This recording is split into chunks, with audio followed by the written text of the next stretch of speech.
This is Bob Oliphant from the Westford Historical Society and Museum, bringing you episode 38 of Season 4 of the Westford Wardsman podcast. The Westford Wardsman newspaper was part of Turner's Public Spirit, a weekly newspaper in Ayer a century ago. In this episode, we'll be reading the Wardsman for the week ending Saturday, September 23, 1911, and I'll elaborate on what was happening in Westford that week. The week starts with the Westford Center section. Miss Blanche Waller is among those of our young people returning to their teaching. Miss Waller goes back to Guilford, Maine, the same as last year. The enrollment at the Frost School this year is 140 pupils, which makes this modern four-room building quite comfortably filled. That's 35 pupils per room. And I think they only had one teacher in most of those rooms. William Bunce of Worcester is at Providence Farm visiting his uncle, Augustus Bunce. An attractive set of pictures from the Library Art Club portraying Naples is on exhibition at the library. Mrs. Alfred W. Hartford is enjoying a vacation with relatives in historic Deerfield. The 12-year-old boy, Morris Winters, at Charles H. Bicknell's, reported last week suffering with lockjaw, died there last week, late Wednesday night. The younger sister, who had infantile paralysis, is much improved. These children were wards of the state and boarding with Mr. and Mrs. Bicknell. The Donald M. Camerons, who have been spending the summer at the Cameron homestead, that would be 63 Main Street, have returned to their Lowell home. The 63 Main Street. That's the house that had the roof and second floor burned off and is now in the process of being refurbished or rebuilt by the PBS program, This Old House. The latest acquisition and art treasures at the library, donated by his good friend, Mr. Raymond, is a Japanese saddle in beautiful lacquer work. This has been placed for inspection for the present on one of the reading room tables. Master John Gill Fletcher was taken to the Lowell General Hospital on last Saturday and was operated upon for the removal of adenoid growth. He made good recovery and was back in school the first of the week. Alexander Cameron and Fletcher Abbott go this week to Middlesex School at Concord. Principal Dexter Cogshell of the Academy has the commendable enterprise on his hands of organizing a company of Boy Scouts. The organization is only in its beginning, but there are 16 members. Mr. Cogshell is the scoutmaster, and there are 2 divisions. Leon Hildreth, who was 16 years old, is captain of one, and Edward Blodgett, age 15, the other. Saturday forenoons will be the gathering time for the boys, with tramps, games, etc., all dominated with the spirit of good comradeship. Archie Hartford does not return to Norfolk this fall to teach, but has accepted a position to teach mathematics in a school in Youngstown, Ohio. Mr. Hartford took a special course in his special branch at the Harvard Summer School this season. I believe my father might have been a student in his class in Youngstown in 1924. Oh, this is 1911. No, my father wasn't born until 1913. A new set of tapes has been put in place on the tennis court this last week. The old ones were worn to shreds, testifying to the real use of the court by its devotees this season. A recent real estate transfer is the house on the road to Littleton, recently occupied by Alex McDonald and owned by Albert Flagg, who has sold to Mr. Brunel of Littleton. Mr. MacDonald has removed with his family to the house owned by his father, Angus MacDonald, known as the Eliakim Hutchins Place on Concord Road near its junction with Powers Road. Mrs. Oscar Spaulding and Miss Charlotte Prescott have been enjoying a sojourn at Camp Forge Pond.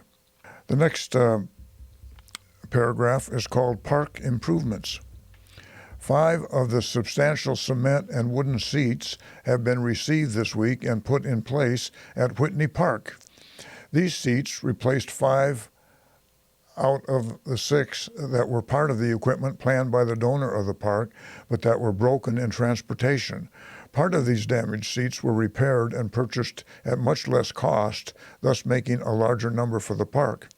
Those that have come this week are to be advantageously placed in the vicinity of the tennis court, and a second one under the big maple tree in the center of the main lawn. The recent rains have put the grass and shrubs in the park into good condition. Those shrubs, mostly buckthorn, that did not withstand the drought earlier in the season so soon after their setting, will be replaced later in the season. The next section is the About Town section. John A. Taylor now writes from Grand Forks, University of North Dakota, where he started a new job as a professor there. Professor of English, I believe. George Reed, blacksmith at the Herb E. Fletcher Company on Oak Hill, met with a more painful than serious accident on last Saturday by a piece of steel embedding itself in his hand. Blood was gushing and an auto went rushing. The doctor stayed the blood, which prevented it becoming a flood. In a few days, George will be around again as before there was any pain. Brookside Mills are on the startup order. Just who is going to start up is not quite certain. Rumor, several times amended, is authority for the sale of the property. After a few more amendments have been tacked on, it may be discovered that Mr. Moore is the real live wire of affairs yet. I believe Mr. Moore was the owner, and I believe he sold to the Abbotts, but I'm not sure it was at this time.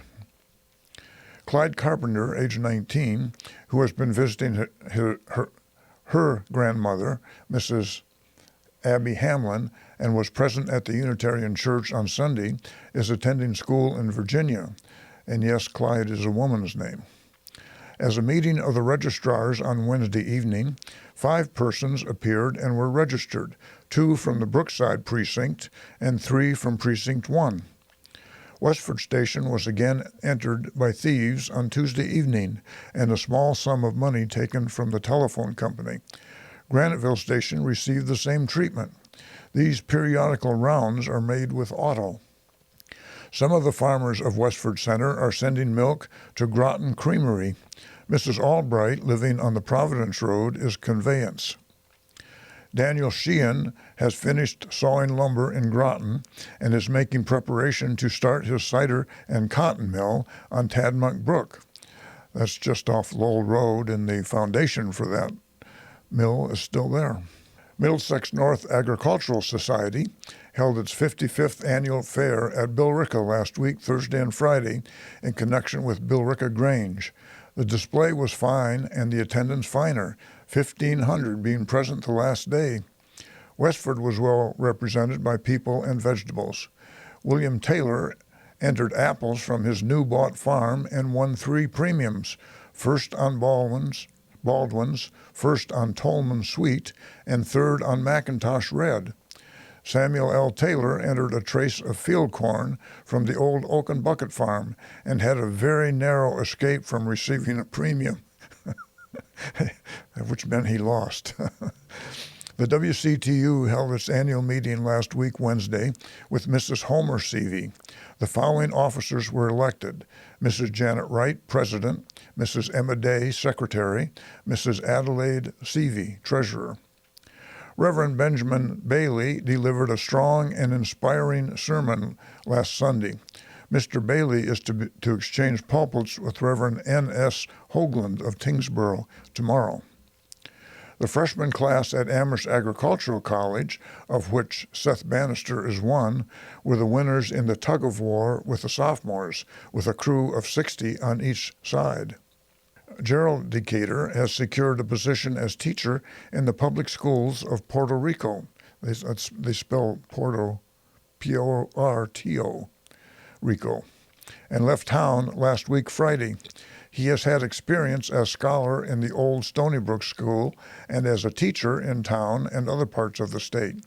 He received several highly commendable recommendations from friendships in the Stony Brook district and friends elsewhere.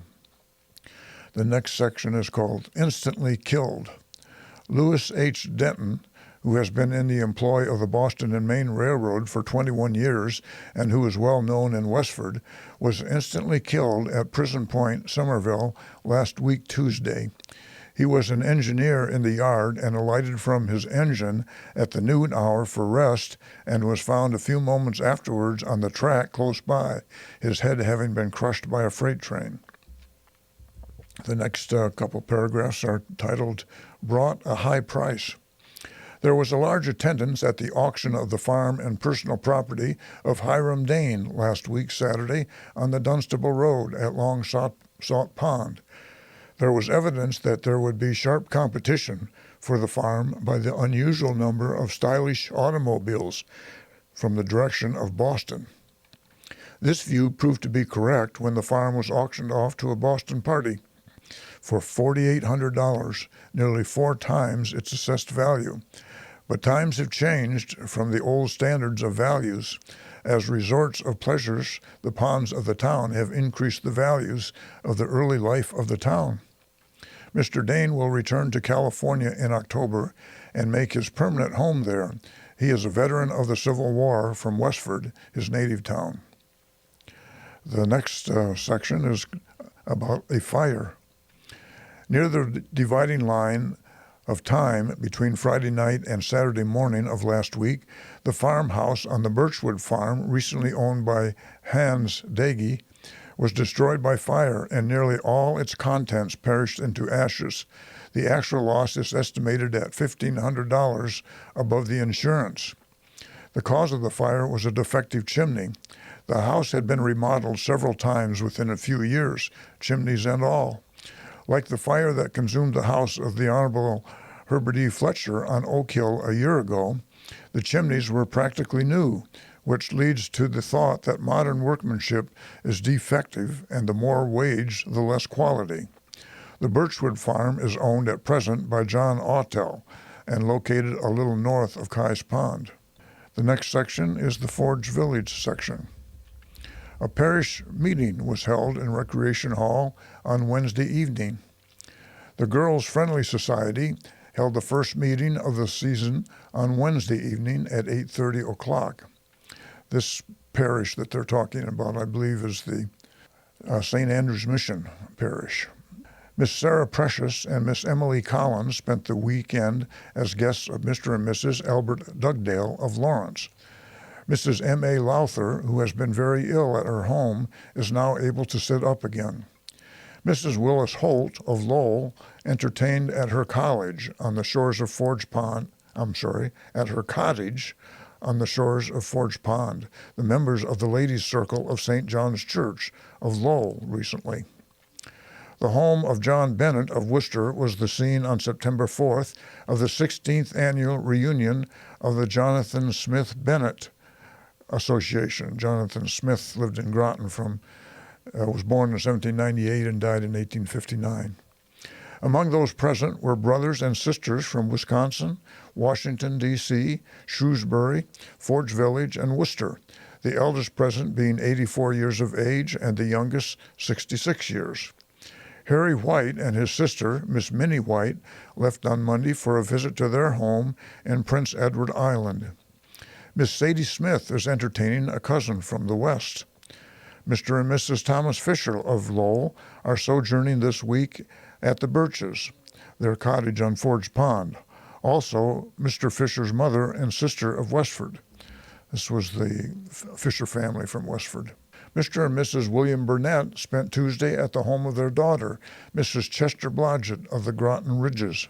Mrs. Mary Miner, a former resident of this village, was the guest this week of Miss Hannah Colburn. Mrs. Harriet Randall has returned from a visit with relatives in South Abington and Brockton. Mr. and Mrs. Oswald Legere and daughter Hazel and Mrs. Legere's mother, Mrs. Jenny White of Lowell, said farewell to their many friends here on Sunday. They have been the guests of Mr. and Mrs. Augustus Karkin for a short while, but left Lowell on Friday noon for Los Angeles, California, where they will make their home in the future. Miss Mary T. Madden of New York City, a former resident, is spending this month at the home of Mrs. Hugh Daly of Pond Street. Joseph Orange, formerly of the United States Marines, has returned home. Cameron Park and playground adjoining are now being put in excellent condition under the direction of Mr. Tarbell of Lowell. The heavy frost which visited here on Wednesday night certainly did much damage to the many vegetable and flower gardens in the village. Tomatoes, squash, cucumbers, together with many choice blossoms, presented a poor appearance on Thursday. Mr. and Mrs. Fred Swain, née Jenny H.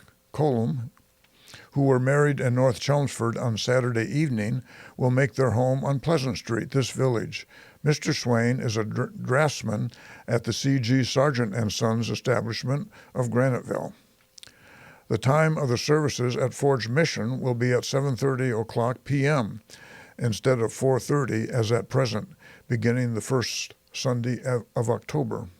Next we have the Graniteville section. Mr. and Mrs. Sherman of Damariscotta, Maine, father and mother of Dr. Sherman of this village, are now visiting here with them. I believe it's Dr. Warren Sherman.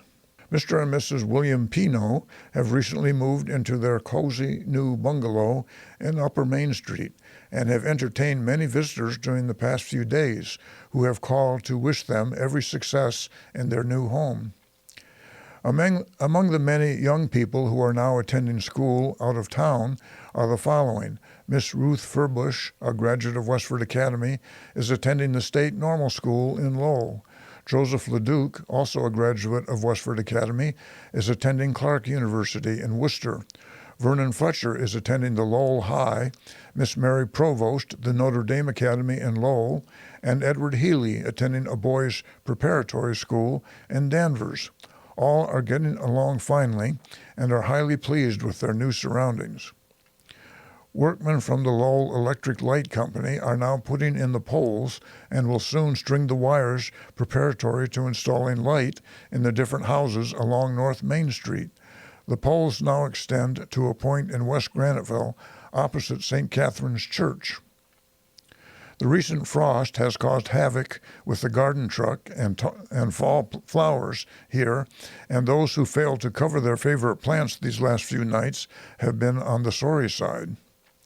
Mrs. George Day of Damariscotta, Maine, is now visiting at the home of Dr. and Mrs. Warren H. Sherman. The members of the ESBC Club, and I don't know what ESBC stands for, held a social dancing party in Abbott Hall, Forge Village, on Friday night of last week, which, in spite of the inclement weather, was well attended. The Colonial Orchestra of Lowell furnished excellent music, and at intermission, refreshments were served. Miss Lena DiLorenzo had general charge of this affair with members of the club. The next couple paragraphs, or 3 paragraphs, is titled Formal Opening. Reverend Edmund T. Schofield, pastor of St. Catherine's Church, celebrated both Masses here on Sunday morning. Reverend Schofield announced that the formal opening of St. Catherine's Church in West Graniteville would take place on Holy Rosary Sunday, October 1st at 4:30. Owing to the fact that the church is not large enough to accommodate all those who would like to attend, admission will be by ticket to be distributed by the members of the collecting committee. There will be special services at the opening of the church, including an address by Monsignor Teeling of Lee. Arthur J. Teeling was born in Dublin, Ireland in 1844, came to Massachusetts with his parents in 1847, was ordained in 1868, and died in Lynn in 1927. Reverend Schofield also announced that although he had several offers from vocalists from out of town who would be pleased to assist at the services at that time, he decided, and Reverend Doherty had agreed with him, that the singing would be done by the regulars of St. Catherine's Church, which he considers capable of filling every requirement. The wire connections for lighting the church have been already made, and everything will be in readiness for the formal opening. So the new church would have new electric lighting, sounds like. The next section is titled MCOF, which stands for the Massachusetts Catholic Order of Foresters. The members of Court Westford, MCOF, held a regularly attended and entertaining meeting in their rooms on Thursday evening of last week.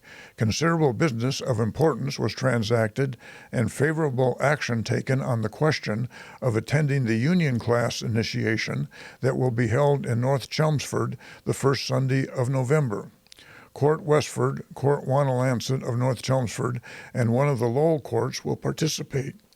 The Chief Ranger appointed the following members of Court Westford to attend to the details of this affair from a local standpoint: Edward Riney, J.A. Healy, Robert McCarthy, Mrs. Albert Wall, and Thomas Hughes. Owing to the recent resignation of Mrs. Bridget Healy as Chief Ranger of Court Westford, some changes were made in the list of officers, and the following officers, having been legally elected to the different offices, were duly installed on Thursday evening of last week by Thomas J. Wallace, Grand Chief Ranger of Lowell, assisted by Owen McNally and Henry Minor of Court Wanalancet of North Chelmsford, who acted as conductors. Chester E. Dudevor, CR, Mrs. Julia B. Wall, VCR, William Ledwith, UC, William J. Healy, IS. Those are all initials for officers in the organization. The Entertainment Committee will put on an entertainment after the next regular meeting. The court is favored by having a large number of good vocalists and musicians on the roster, and a treat is in store for the members who attend the next regular meeting. And that's the news in Westford for the week ending September 23rd, 1911. Thank you for listening, and thanks to Ryan Cousins of WestfordCAT for providing technical support. You can find transcriptions and podcasts from the Wardsman at our website at museum.westford.org, or visit the Historical Society's Facebook page for more Westford news from days gone by. This is Bob Oliphant, and I hope you will join us for next week's Westford Wardsman podcast. Thank you.